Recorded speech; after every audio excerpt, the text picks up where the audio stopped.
Hi అండి, ఈరోజైతే సేమియా ఉప్మా అయితే తయారు చేస్తున్నాను. 1 స్పూన్ నెయ్యి వేసాను. నెయ్యి వేసి వేడి అయినాక సేమియా వేసి రోస్ట్గా వేయించుకుంటున్నానండి. ఇది బాగా రోస్ట్ అవ్వాలి నెయ్యిలో, అప్పుడే సేమియా ఉప్మా టేస్ట్గా ఉంటుంది.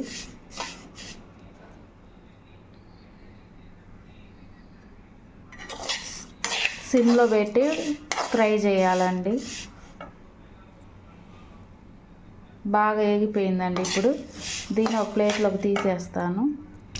ఇప్పుడైతే 1 స్పూన్ నెయ్యి వేసి దాంట్లో తాలింపు దినుసులు కరివేపాకు అయితే వేసానండి. ఇవి బాగా వేగాలి. నేను 2 కప్పులు సేమియా తీసుకున్నాను. 3 కప్పులు వాటర్ అయితే పోసుకోవాలి. వాటర్ పోసినాక చూపిస్తాను. ఇదిగోండి, వాటర్ అయితే పోసేసాను. దీంట్లో కొద్దిగా సాల్ట్ అయితే వేసానండి. ఇవి బాగా మరిగినాక సేమియా వేసుకొని కలుపుకొని 5 మినిట్స్ ఉంటే సేమియా అయితే ఇదిగోండి, సేమియా అయితే రెడీ అయిపోయింది. పొల్లుగా వచ్చింది. మీరు కూడా ఇలా ట్రై చేసి చూడండి. సేమియా ఉప్మా నెయ్యిలో వేయిస్తే బాగుంటుంది. మా వీడియో కానీ మీకు నచ్చితే లైక్ మీ, షేర్ మీ, సబ్స్క్రైబ్ మీ, బెల్ గంట తప్పనిసరిగా కొట్టండి. హైప్ ఆప్షన్ ఉంది కొత్తగా, అది కూడా ఇవ్వండి.